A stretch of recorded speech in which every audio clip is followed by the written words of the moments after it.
Democrats seize control of the U.S. House of Representatives, while Republicans retain the Senate in midterm elections. Police opened fire at Shamshopo MTR station after a man allegedly swung a paper cutter at a female officer. And at a Human Rights Council meeting, China denies accusations of violating ethnic minority rights.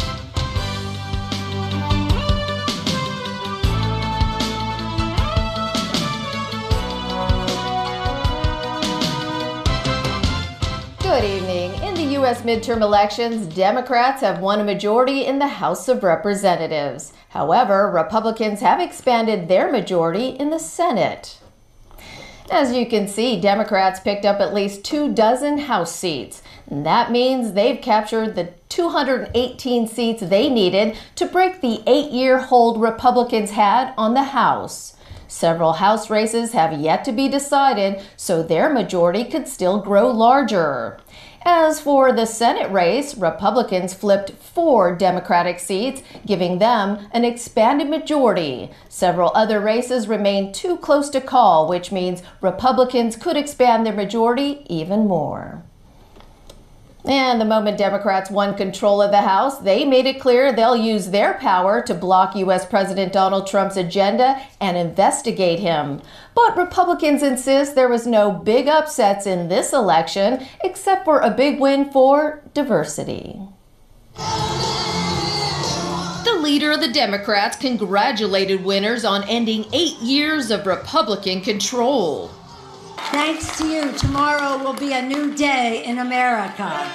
Today is more than about Democrats and Republicans. It's about restoring the Constitution's checks and balances to the Trump administration.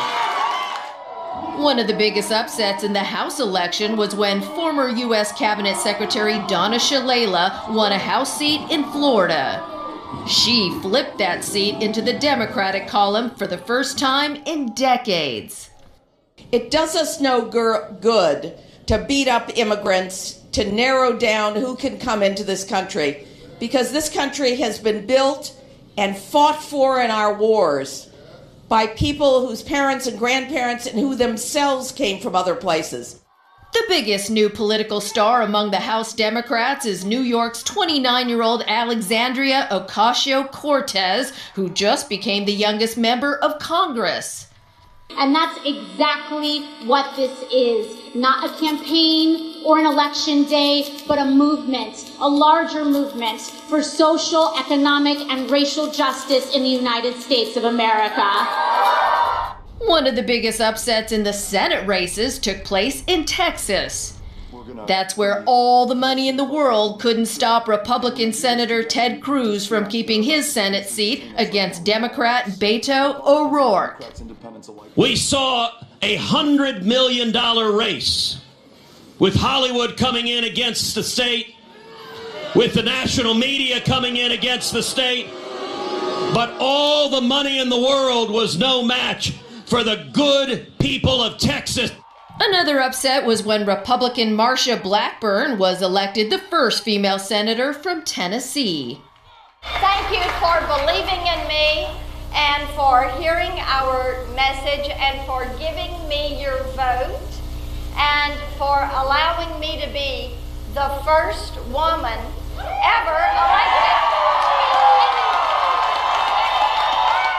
Other than this tweet, U.S. President Donald Trump stayed silent throughout the race, but the White House downplayed their loss, saying Trump rallied hard for the Senate races because that's what's most important. Anybody that was anticipating a blue wave tonight's not going to get it. Maybe you get a ripple, but I certainly don't think that there's a blue wave. Well, healthcare, immigration, and US President Donald Trump were high on voters' minds as they cast their ballots in the midterm elections.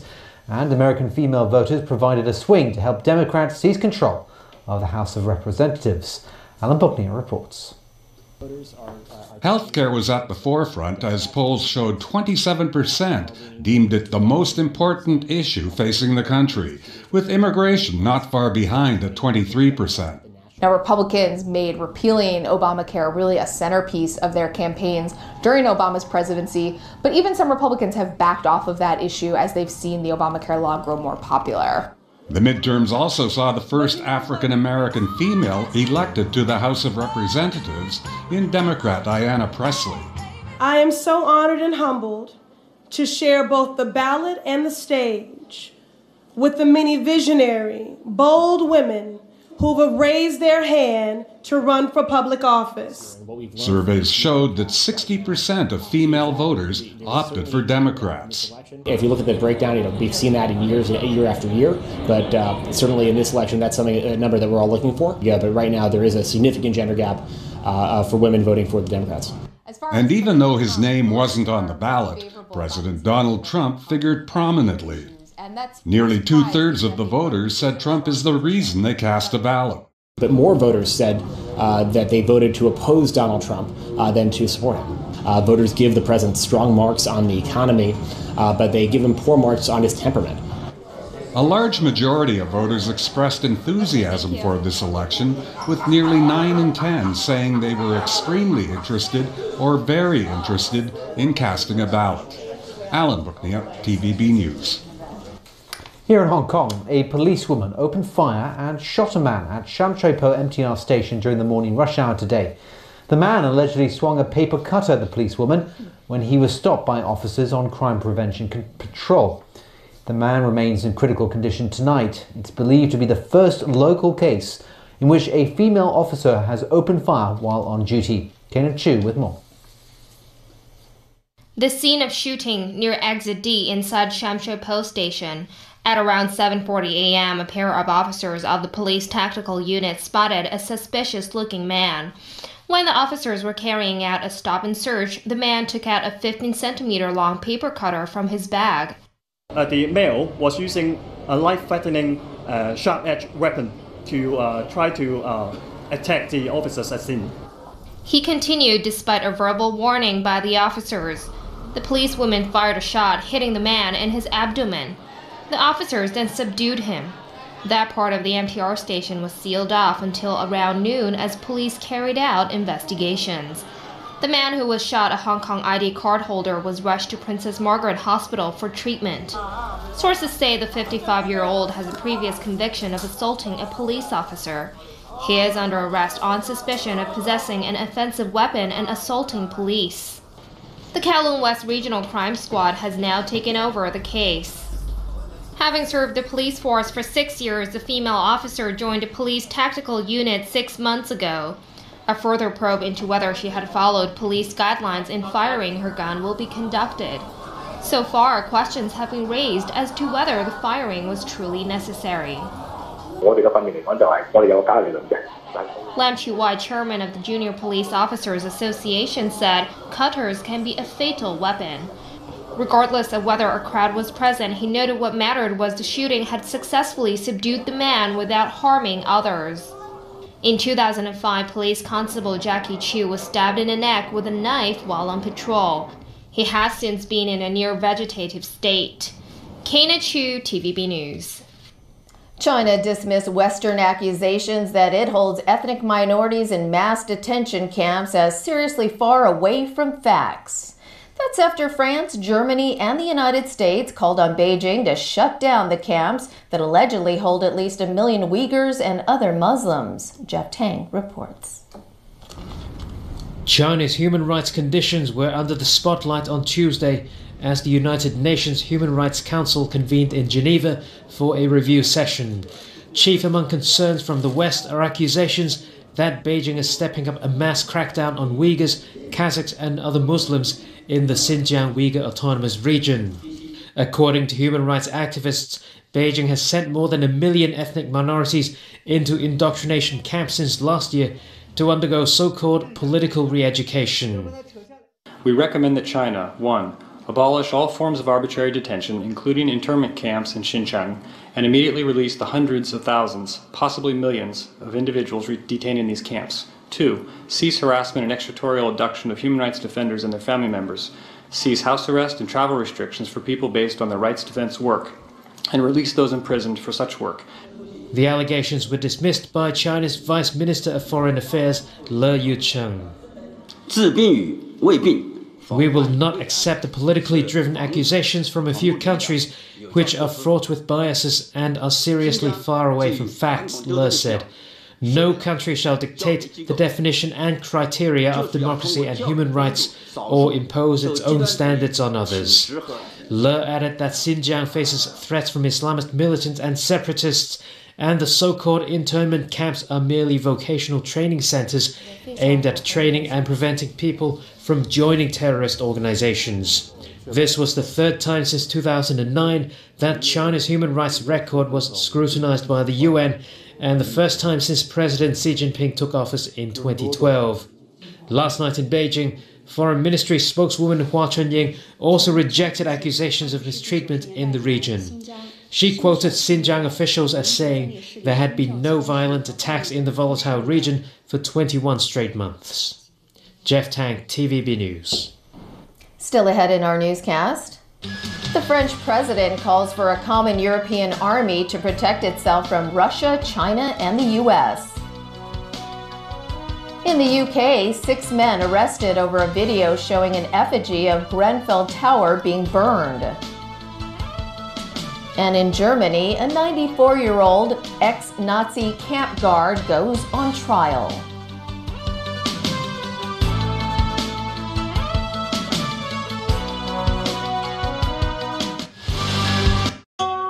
綠茶經過高溫烘焙成為焙茶，茶湯金黃，味道溫和不苦澀，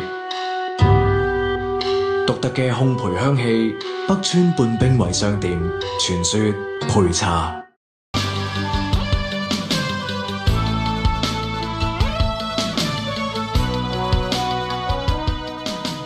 And a warm welcome back to TVB News. French President Emmanuel Macron has revived calls for a common European army as world leaders gather in France for the centenary of the end of World War I. Macron says the European Union should have a common defence capability, separate from the US-dominated NATO military alliance.